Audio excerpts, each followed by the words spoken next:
Today we're sitting down with Judah Eisenman. How are you, Judah? I'm doing well. Thanks, Evan. All right, great to hear. Before we get started diving into your background, just want to know, what does the word religious mean to you? Oh, great question. Wow. Very loaded. I'd say it's just someone who's committed to a certain set of beliefs. Okay, cool. So let's dive into where you're from. Where'd you go to school? What are the basic facts? Where I'm from, I grew up in Silver Spring, Maryland. Went to the Melvin J. Bourbon Hebrew Academy for 12 years, and after that, I went to yeshiva for Gush for a couple of years, and I went to University of Maryland for undergrad, and then technically for medical school. Okay, and so would you say you grew up like classic modern Orthodox? Pretty classically modern Orthodox, as much as you can get. My family is a bit associated with the open Orthodox movement, I guess you would say, but that's through familial ties. Gotcha. And so you mentioned that you went to Gush for a couple years and then decided to go to Maryland.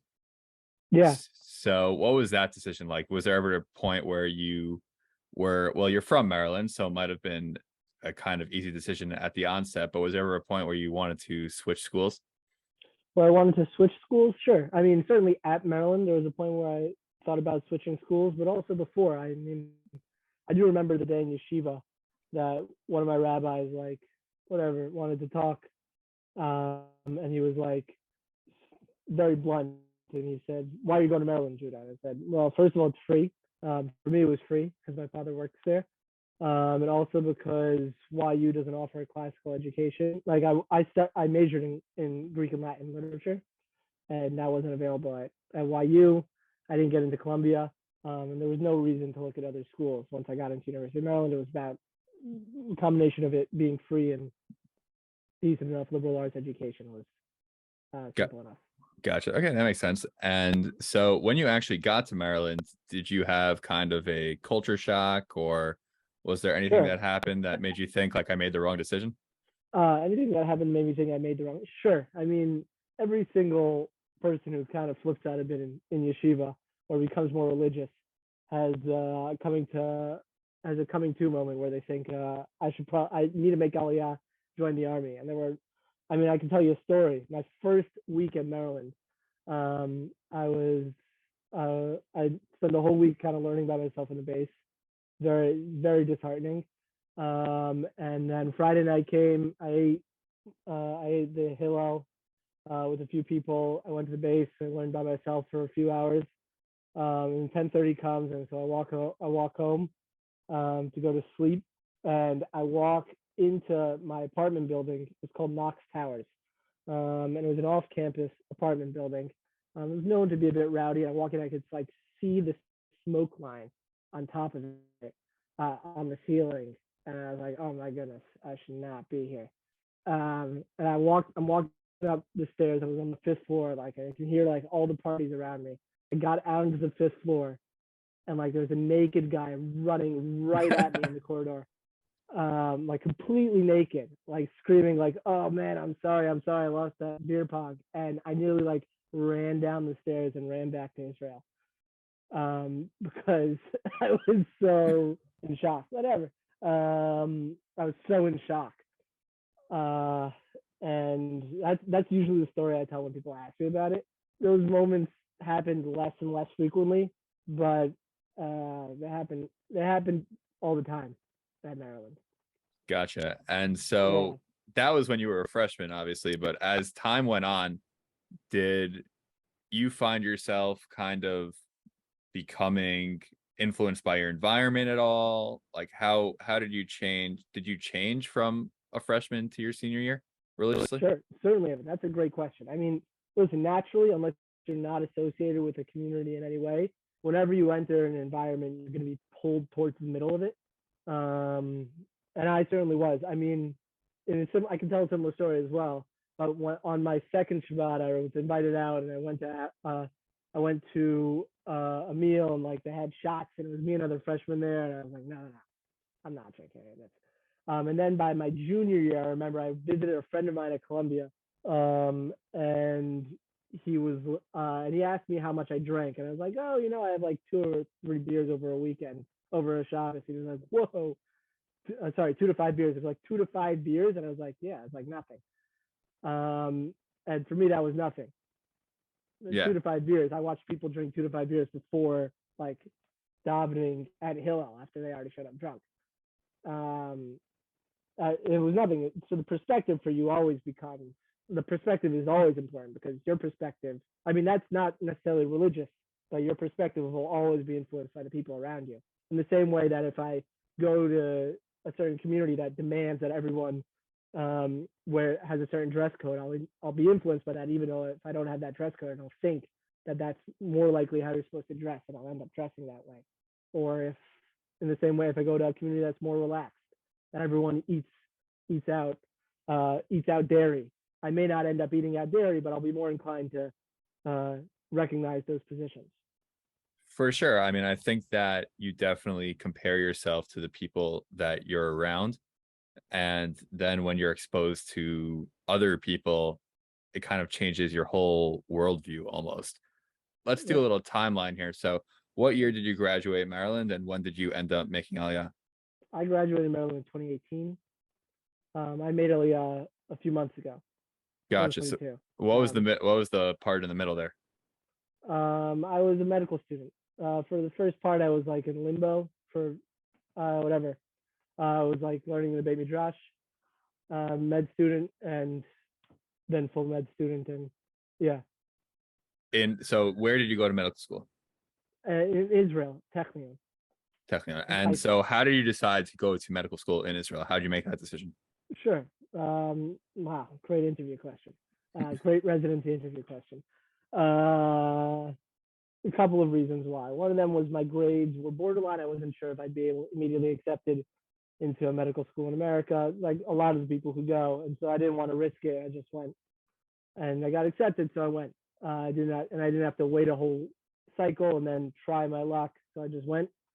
In addition, they had a unique program there that I liked, where you split your first year, you split your years in two, and you studied medical halacha and medicine in conjunction, which I want to continue afterwards, hopefully doing things like that. And so to be able to do that already in the beginning was a strong impetus for going to that program.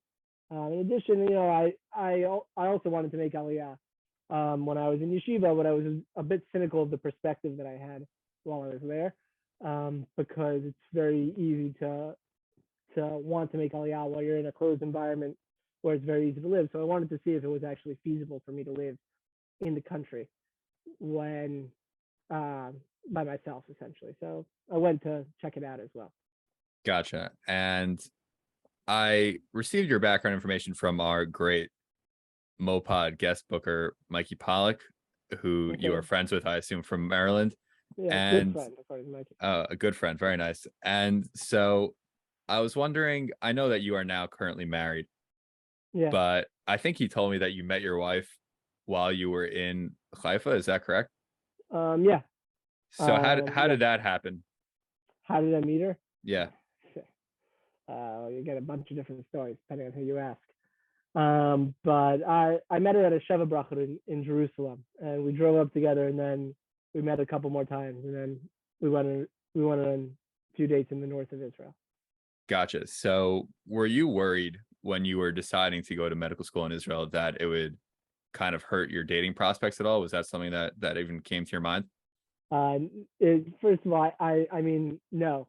The short answer is no, and then for two reasons. One, because it's not the way I was raised, and generally my perspective on the things is your career is prioritized over your marriage prospects. So even though you may have certain people in your life, like your grandmother or an aunt, saying, "Oh, this person's married, that person's married," it shouldn't matter, because it really doesn't, because certain things are prioritized over that.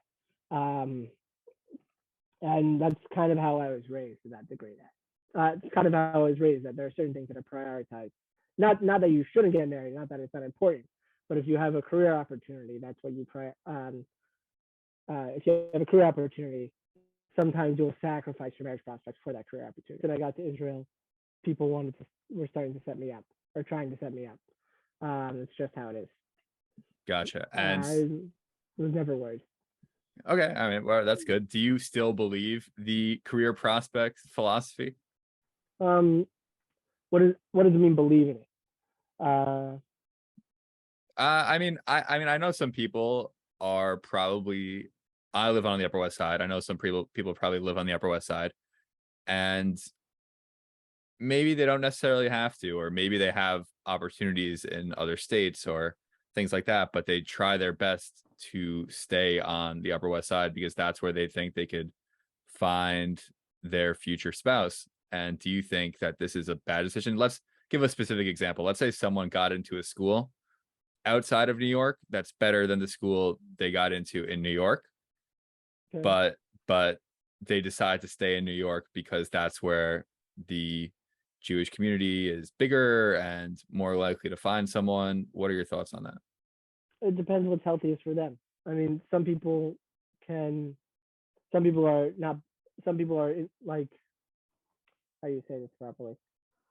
Some people have the skills and natural desire to move out of certain areas, and some people don't. If what's healthiest for you and what you feel is most comfortable is to stay in a certain area, and you feel like you can, you feel like you also have certain goals that are accomplished in a certain area, then it's up to you. Then you should stay in that area. If you feel like you don't need that, then you shouldn't. It's completely up to the person. Whether or not it's a good philosophy is up to them.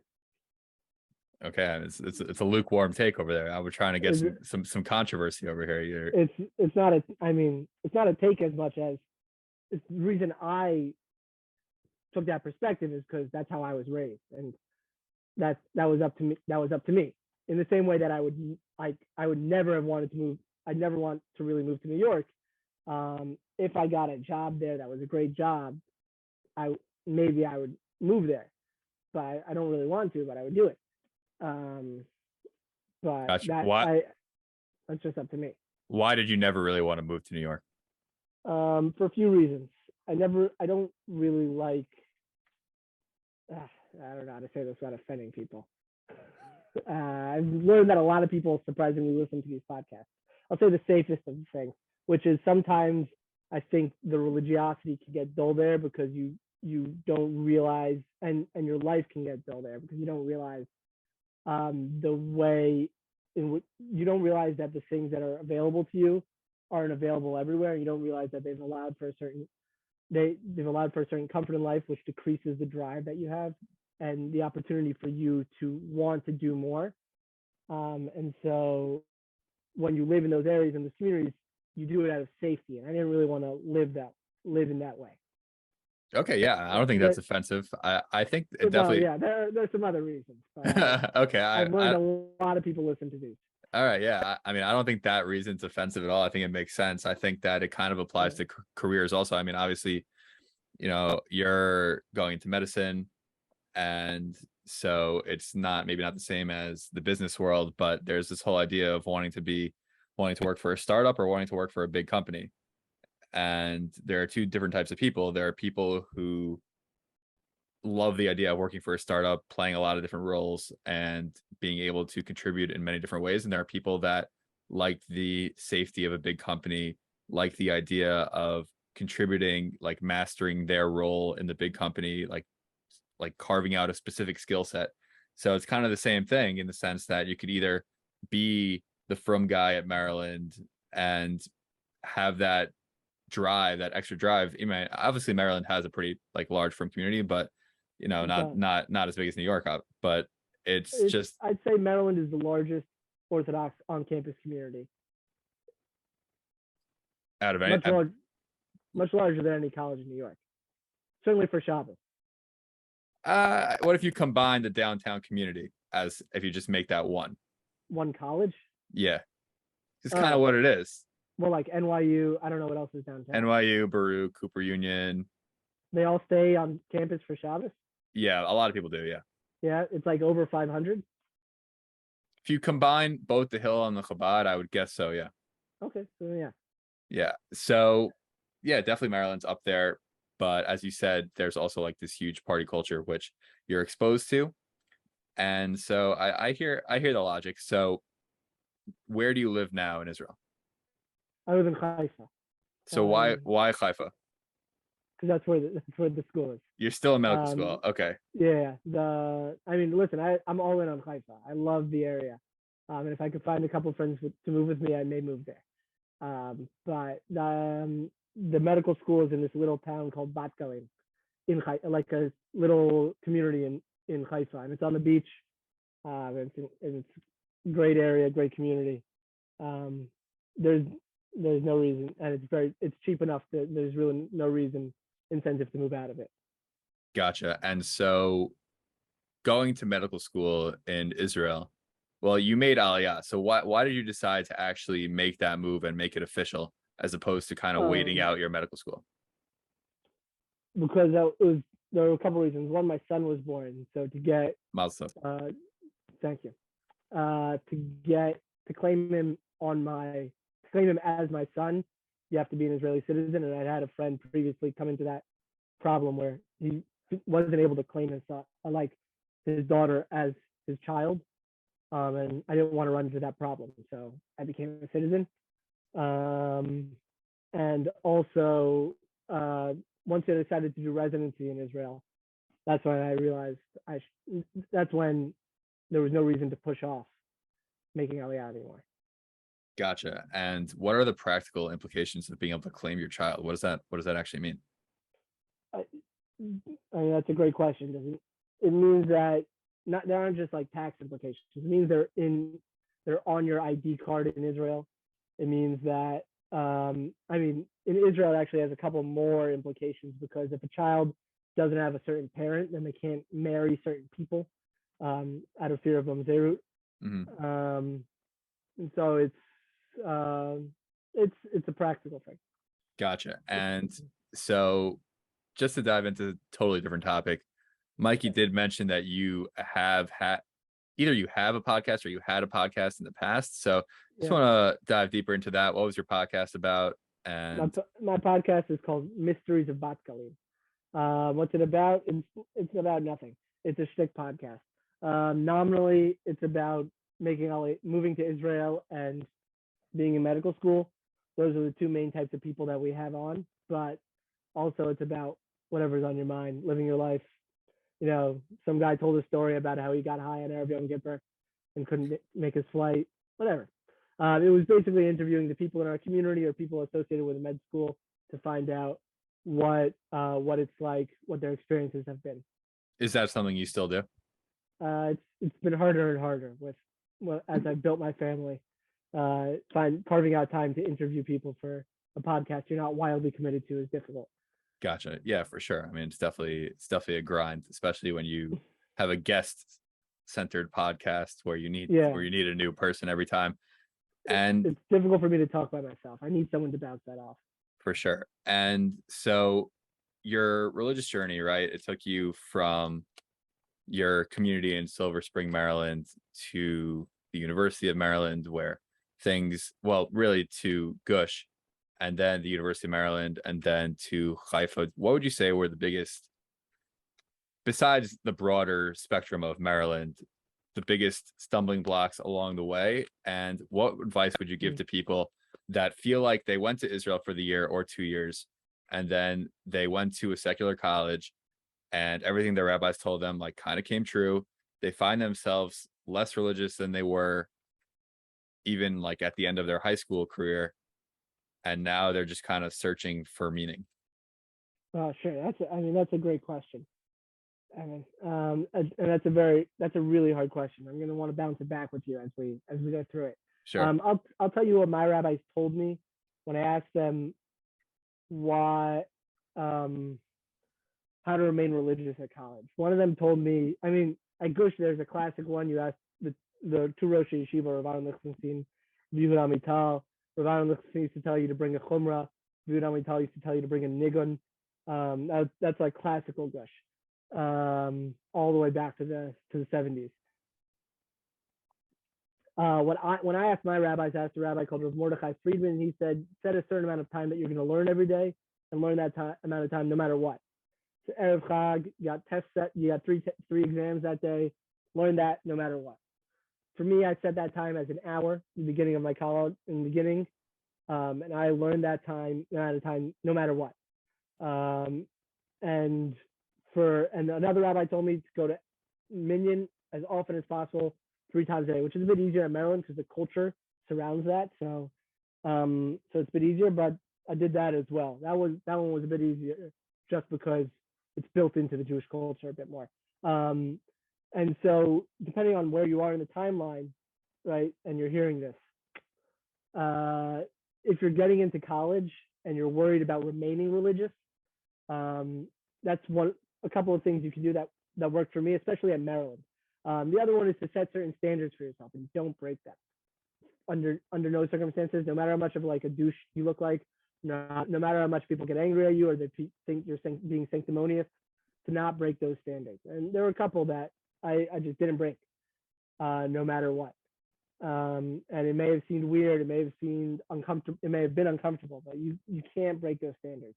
Now, if you're already past that point, and you're post college and you're looking for meaning, it's a bit harder because it means you don't find meaning in all those things that religion has classically provided you.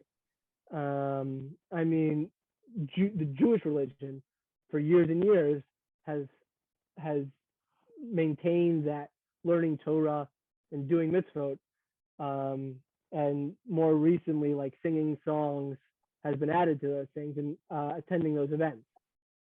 And if you don't find meaning in those, and if you don't find meaning in like learning Torah, even learning Tanakh, learning Gemara, or any of the things that have followed, and you don't find meaning in the spirituality of singing songs, hearing Divrei Torah, approaching those things, then it's difficult to provide other things within Judaism. That's the structure Judaism has kind of provided you.